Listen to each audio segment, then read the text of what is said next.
Wide receivers are tricky, man. Wide receivers are tricky. This is the murkiest year I've ever seen for wide receivers. You got a couple studs, and then you can literally go from number 6, 7 on like the ESPN ranking and get into the 40s and possibly mix match them. Like they could end up being each other's ranking at the end of the season. It's easy to get fooled. It's a new day. It's a new day. Pass catchers come in all shapes and sizes. It's mostly receivers, but you got to remember, looking at the list, targets. Darren Waller, 145 targets. Kelsey, 145 targets. That's good for number 1, 2, 3, 4, 5, 6 and 7th in the NFL. 2 tight ends, 6 and 7 in targets. You got backs that catch a lot of balls now. It's tough, man. So the one thing that I'm not going to go traditional rankings like this guy's number 10. I'm going to go through like more of an ideal, like my philosophy on things, how I'm looking at it. Because anybody could just do rankings. So, all right, here's something that pisses me off. I'm looking at guys that I'm wondering what the hell happened to them. They're like in the what happened to him last year thing. So I'm looking at the league leaders in targets. And this is what you got to watch out for when you're taking receivers. It's about the team, and it's about the scheme and the system. Because take a team like the Pittsburgh Steelers. First of all, you got big fat fucking Ben Roethlisberger. I don't know. Everybody's not Tom Brady, okay? Everybody's not Tom Brady. Everybody's not eating avocado ice cream, and every 40-year-old quarterback doesn't go off into the sunset at the top of his game. Like you gotta use your eyeballs and a little common sense. Brady, you could tell he's doing something right. Big Ben, he looks like a fucking cheeseburger to me. I don't know. Maybe I'm crazy, but I don't know about if Big Ben's just gonna come in and he's gonna be great. I don't know about that. Which leads me to Pittsburgh's receivers. Now, here's a stunning stat. Wide receiver leaders in targets last year. I see Juju Smith, 128 targets. Oh, okay. 97 catches. Holy shit. This guy, 97 catches. 127 targets. Oh, my God. So now I go to the yards leaders. Guy's not even in the top 25. Fucking guy's got like 700 and something yards, or like something ridiculously low with 100 catches. That's Big Fat Ben, the king of the 4-yard screen. Big Ben will just take the ball. He throws 104-yarders a game. He doesn't scramble anymore, and he's got 8. Listen, I love the screen game. I wish we had more of it when I was playing quarterback back in the day, way back. But like the rocket screens, the bubble screens, jet screens, all that, I love it. But that's kind of like all Pittsburgh did last year with Juju. He got 1,000,000 3-yarders and fell, and he ended up with 100 catches and like way less than 900, 1,000 yards. I didn't even find him on the list, and I didn't give a shit to look up because he's here in targets, here in receptions, and he's not even on the board in yards. So that's a guy you got to watch out for. And that leads me to Deonte Johnson. 144 targets. I mean, I know he's good, but I don't trust Pittsburgh. So that's my opinion. If you're going to go with a Pittsburgh receiver, hopefully, I don't know. I'd stay away from Pittsburgh receivers. That's my first thing. Secondly, the king of the 100-yard catch seasons, and also the king of yards after catch never, Jarvis Landry. I know, you're probably like, what? Like, Jarvis Landry is a huge name who's fucked me many a year in fantasy football. He is the best guy for take Jarvis Landry on your team this year. I dare you. He's gonna put up nothing every week. Shit, never explode. Low ceiling Jarvis. Low ceiling Jarvis. He'll never do shit. And at the end of the year, you're going to look back and he's going to have like 100 catches, for maybe 900 yards or something, but it ain't gonna equate to fantasy. So you got to look at guys' ceilings, right? That's where I get into the top of my list. Okay, who would I want the most out of anybody? It's so hard. It's only down to 3 or 4 guys. So I'm going to say my number one receiver, my best receiver right now, I would have to go with Tyreek Hill. I would have to go with Tyreek Hill. Number one, because the obvious, the 4.29 speed. But here's the difference between Tyreek Hill and every other guy I've ever seen with that kind of speed and undersized, between Hill and them, the ball skills. Tyreek Hill is not just a burner. If you go and watch Tyreek Hill highlights, right, the man has like DeAndre Hopkins like ball skills. He catches balls, catch radius.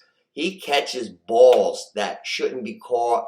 The man has tremendous hand-eye. He's not just a burner. Like you get that fast dude on your team and you hope he can catch, but he usually has shit hands. You always find that burner with the shit hands, like Featherstone in that movie. Tyreek Hill's the burner with the best hands. So that would make me edge him, or just edge him over Adams for Green Bay. Devontae Adams is superior, great route runner, yak, yards after catch. You got Aaron Rodgers throwing to him, and that's big there too. That's why I have those guys 1, 2, and I'm not even talking about anybody else because you got Patrick Mahomes and Aaron Rodgers. Aaron Rodgers coming off the league MVP season, probably his last year in Green Bay, the last dance. They posted it with each other, him and Rodgers and Adams. I think I've never seen a quarterback with better arm talent. I like that word, arm talent, because I understand what it means. It's not just who throws the nicest ball.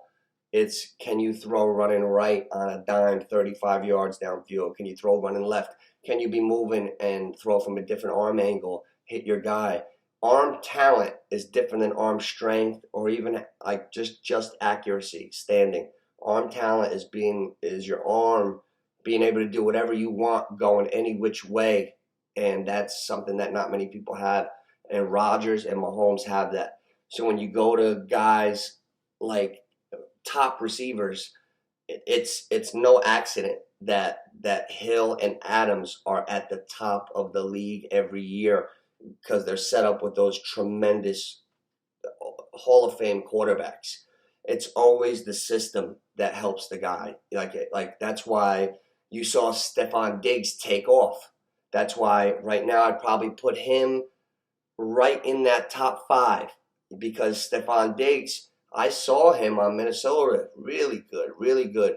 And Thielen was the number 1, like he should have been at that point. And Diggs was morphing into a number 1, and he got to Buffalo, and he caught a real good quarterback, Josh Allen. And he just led the league in everything last year. I think Diggs had 166 targets.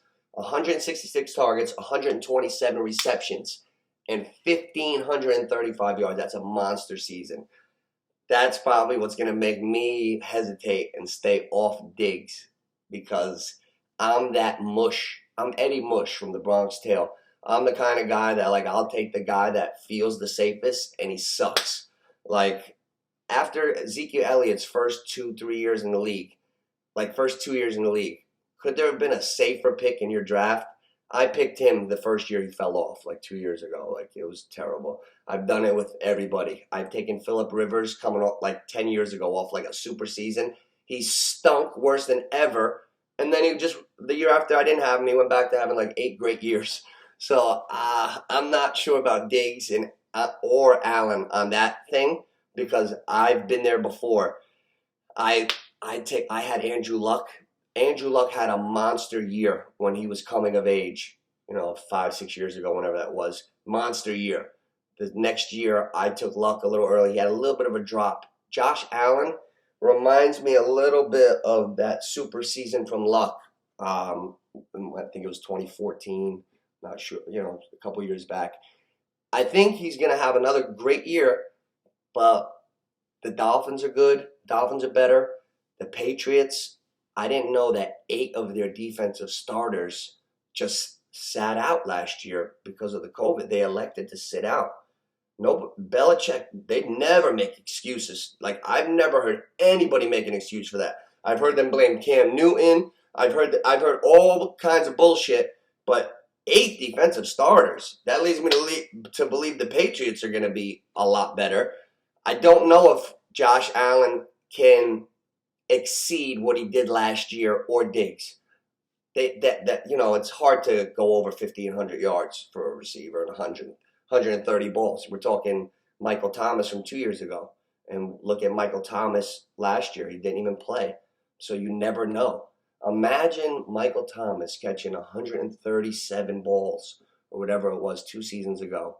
And you're in your first 10 of your draft last summer. And you're sitting in the Nooch's backyard. And you pick Michael Thomas. Like, wouldn't you feel great about your team? Like that night going over it? I would too. You never know. So I'm going to stay away from Diggs, and we'll see what happens with him. But I still love him as a receiver. Stefan Diggs, honestly, you can't go wrong with him. Kid he's in his prime now. He's hitting his prime. If you want a receiver, all kidding aside, that's hitting his prime right now with the quarterback also ascending, you should probably take a look at Stefan Diggs. I'm personally staying away from him. Now, another guy, he got some of the most targets in the NFL last year. I'm looking at 151 targets, 102 receptions. And I got to give now we're talking about Robinson from the Bears. Kid's a super receiver. Now, I get a phone call from my dad today. He's watching preseason football. He goes, John, I got a kid. You know I always give you a guy. A couple years ago, like he does though. He called me a couple years ago. I just saw the best quarterback I ever saw in my life. Yeah, Joey Burrows.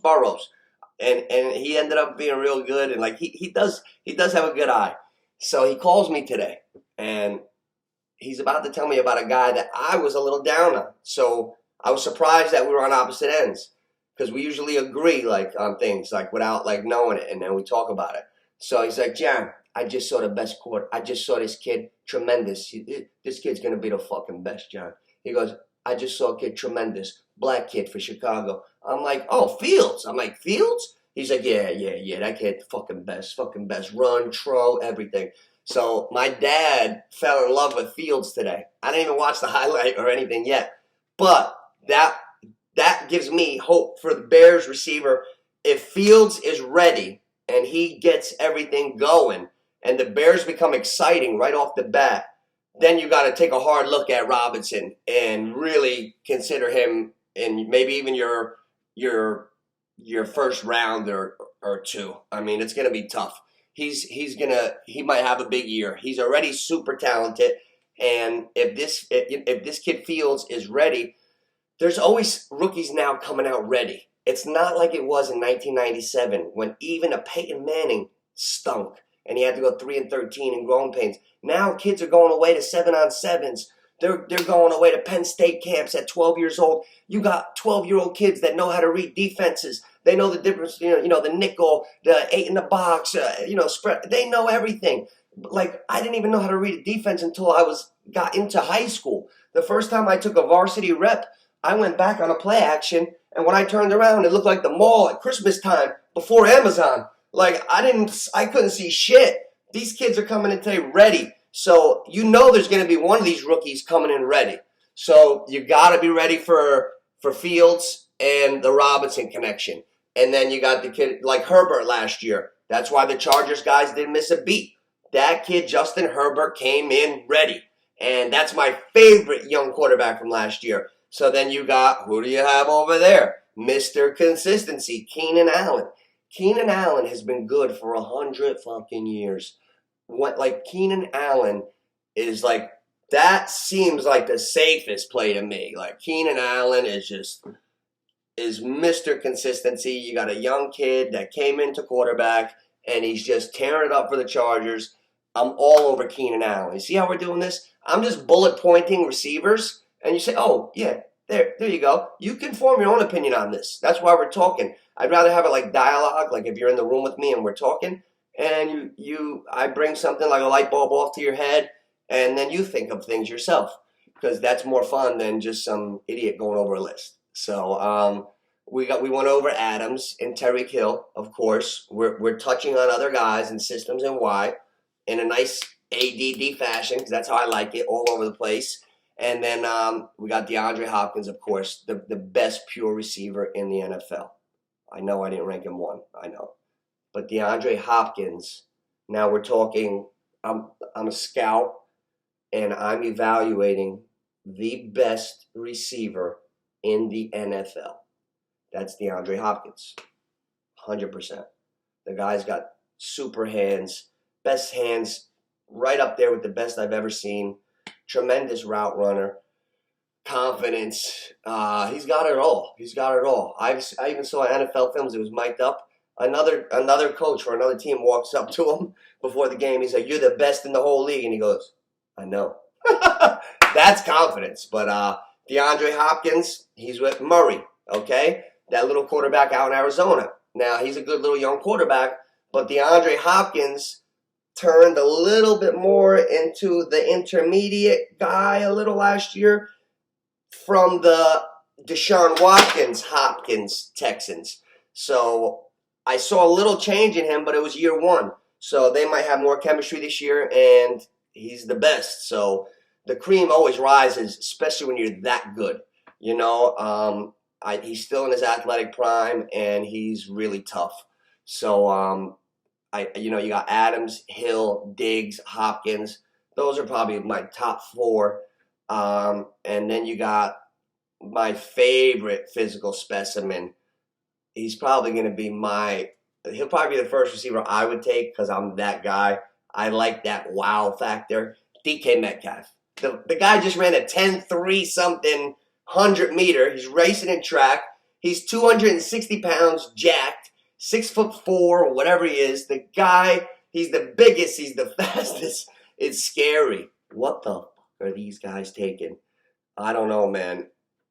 That's a whole nother show. Because DK Metcalf and A.J. Brown for the Titans happen to be the two most jacked receivers on the history of planet Earth. And I look at a photo, they went to the same college. They're on something. I don't know. But judge for yourself. But DK Metcalf or Russell Wilson. See, Russell Wilson, his little chubby ass was scrambling around too much. And then that's why he got hit so much, because he wasn't delivering the ball and he wanted to blame it on the line. If they can get back to being balanced and he gets rid of it, there's no reason why he can't go. He's got super weapons, and DK Metcalf is the alpha weapon in the whole NFL. So that's another receiver that is, I don't want to give him the kiss of death, but that's a home run unless injury. We all know injuries can happen, but that's a home run. DK Metcalf, speed, size, Seattle Seahawks system. Russell Wilson, turned into more, he started his career more game manager, just like Brady, then he became a passer. They're all systems a go. You can't go wrong with DK Metcalf. And then you got Atlanta. You got the timeless wonder, Matt Ryan. How long are they going to float him up there? I mean, he's still throwing good, and Julio Jones is gone now. So you got Calvin Ridley. I'm a huge Calvin Ridley fan. Calvin Ridley is the truth. So if he's around, that's a super value pick for me. Calvin Ridley, he's going to put up, I get it. Like every Sunday, don't you just picture that dome in Atlanta, and the first flash is usually like Julio or Calvin Ridley on a long touchdown? Doesn't that feel like a normal Sunday to you? That's how I feel about Calvin Ridley. First Sunday, 110, 115, game break, or if I'm on the red zone, Calvin Ridley touchdown. It's almost like toast in the morning with your coffee. So that's another guy you can't go wrong with, Calvin Ridley. And then we could go all day here. I mean, here's where it gets murky. The one thing we know about the receivers this year is that from 10 to 40, we don't know shit. Anything can happen. Jerry Judy on ESPN is ranked number 39. They said, he led the league in drops last year. Well, I happen to go on next gen stats, and out of like however many targets he had, say he had 100 targets, 70% of the balls thrown at him were out of like the maximum catch radius that he got his hand on, meaning he went after a lot of shitty balls and didn't catch them all. So if the quarterback play gets better in Denver, Jerry Judy's got a lot of talent. It's a sneaky guy to keep an eye on. Another guy they're not even talking about, Galladay for the Giants. We got a young quarterback that they're so happy with, a first-class organization like the Giants. They're so happy with them. We just got Galladay. We went and got this kid, Daniel Jones, a big receiver, and he's not even on any list that I'm looking at. He's 40, 50, 55. Okay. That could be a guy to easily, if the Giants blossom and Saquon's running and they're balanced, that could be a steal. And then you got all the Bucs. The reason why the Bucs have not been talked about is because they have a embarrassment of riches. So you got 3 really good receivers that can all put up 1,500 yards. Mike Evans, Godwin, and Antonio Brown. But we don't know which way that cookie's going to crumble. And we know that Brady teams are always balanced, and the only time you really saw a stat explosion was with Randy Moss. But I would not be surprised if Antonio goes for 90 and 1,200. I would not be surprised at all. They're together. They're cohesive now. He went crazy for a couple years. They threw him on the team. But like everybody's acting like Antonio Brown is 39. What's he, 32? That's Travis Kelsey's age. Bet you didn't know that. Who's older than Gronk. Travis Kelsey, been putting up huge numbers. We got to talk about him as a receiver. Travis Kelsey, huge numbers for years. He did have microfracture surgery. I didn't even know that. Did a little homework. He had microfracture surgery in his knee. That's what Amari Stoudemire had. He's got a little back issues. How many years is Kelsey going to just be the man? That's going to go south in a little while. I don't know, because they're so strong, the Chiefs, but it can't keep going up. It's not going to keep going up, I don't think. But that's interesting. You know, Darren Waller, same boat. He's really a receiver. 145 targets, that's a receiver. Best receiver on the team, Darren Waller. So we just mentioned 2 tight ends, but I'll throw them in my flex any day. If I got them both, they're both starting.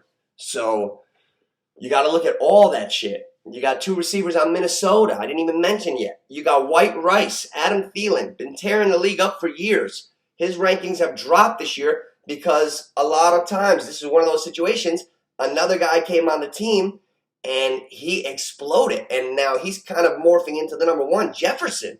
Jefferson was a rookie last year. He broke every rookie record ever. Randy Moss is everybody. So Jefferson went for, how many yards did Jefferson have last year? 1,400 yards. That's amazing. So you got Jefferson, who is kind of morphing into the number 1, and Thielen, who, that's a tough one because I don't know if he's still going to stay as good or if he's going to have the Jordy Nelson. Like, you know how Jordy just kind of faded a little bit each year? You got to watch. That's why you got to pay attention, stay alert, anticipate. So, I mean, look where we're going with all these receivers. The receivers are murky. I would not sweat receivers this year. Going over this list, it's deep. You got a league that throws the ball more than ever. You got guys like C.D. Lamb. He's going to be back with Dak Prescott. He was doing, really good last year. Imagine if he has a full Dak. You got, you got Keenan Allen. You got Allen Robinson. You got, I'm just looking down the list. Forget Juju. You got some Panthers. Robbie Anderson. He left the Jets. He became a tremendous receiver. Let's see how Darnold and that whole thing works out. I don't like new connections. I don't like to roll the dice on new connections. I'm going to hold reservation for Carolina receivers because I don't know their chemistry. I've taken receivers, switched places, and have totally stunk it up on the pick because it really is a team game. You got to go with systems. That's why Amari Cooper should be pretty good this year. He's already a top receiver. Dak's got him back. I mean, the list is huge. We got receivers ranked in the 30s and 40s What if Odell Beckham Jr. comes back like a Ferrari this year? He looks really quick in camp. Every time a guy blows his ACL, he comes back faster. Geez, you think it's the PEDs? So I'm at Cooper Kupp, another guy. He tore his ACL 2 years ago, came back faster. Julian Edelman tore his ACL 3 years ago. By the time he was in the Super Bowl a year later, he looked like Antonio Brown. All these guys that tear the ACL come back faster. Adrian Peterson tore the ACL in 2012. Rushed for 2,000 yards the next year. I'm looking for Beckham to look pretty quick. He's probably on whatever the fuck they got these guys on, and he's probably going to come in humming. So you got guys like Odell. You got Cincinnati Bengals. Joe Burrow's back off his ACL. You got Boyd, tough receiver, T. Higgins. But, I mean, is Cincinnati going to be a powerhouse? I mean, I know it sounds good, like McLaurin for Washington. I love McLaurin just as much as anybody else as a talent evaluator. Is Washington going to really score? Or are they going to have 13 every week or 7? Like, no matter how good the guy is, if the team stinks and can't score, Eagles, Jets, we don't know. If the team can't get anything going, like I had Brandon Marshall one year when the Jets stunk. And it felt so, I got Brandon Marshall. First of all, he couldn't even get open anymore. He like the guy had zero separation left. But the team had nothing going. So if the team's not driving and the quarterback's not on point, I'd just beware of those receivers. That's why I'm not talking about Chase Claypool, who I love as a player.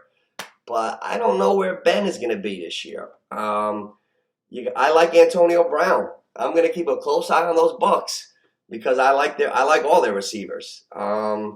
There's a lot of guys we can get to. There's a lot of guys. But, I mean, you got Lockett. I'll probably stay away from him. For me, at Seahawks, it'll be Metcalf or nobody. I like Woods and Kupp for the Rams. You got Stafford. Matt Stafford now. That passing game might go up. So you're looking at all stuff like that. So really, we don't know shit because there's gonna be guys that are on the top 10 in the rankings at wide receiver at the end of the year that aren't even drafted right now. There's gonna be guys that go in the first 10 to 12 picks that don't play more than 2 to 3 games this year. It's just the way it goes every year. That's why the waiver wire is so fun. There's gonna be a star receiver in this league that one of us is gonna get during the season that we don't even know about yet. So I don't know. I bullet pointed as many as I could for now, and I forgot about the Niners. Debo and Ayuk, another tremendous experiment to sit back and look. When's Trey Lance going to go in? Ayuk, super duper receiver. Debo is Debo. There's a lot of receivers that could play this year. I think it's the deepest class ever, and I don't put too much stock in. If you don't get one of them top 5, I mean, I can replace 6 through 20 blindfolded, and you really have no, there's no right or wrong. You need a little bit of luck, but definitely pay attention to the guys you like and your own preference. Because one thing I've learned in fantasy, don't overthink it and study so hard and take guys you really don't like, and then if your team sucks anyway, it's like, shit, why did I take him? So me, I'm gonna do my homework. I'm gonna look at ways I could win, but I'm gonna take guys I like and that I'm gonna enjoy rooting for on Sunday. So we just bullet pointed probably 30 receivers. So it's not an ordinary list, but it's a Nucci version of a list.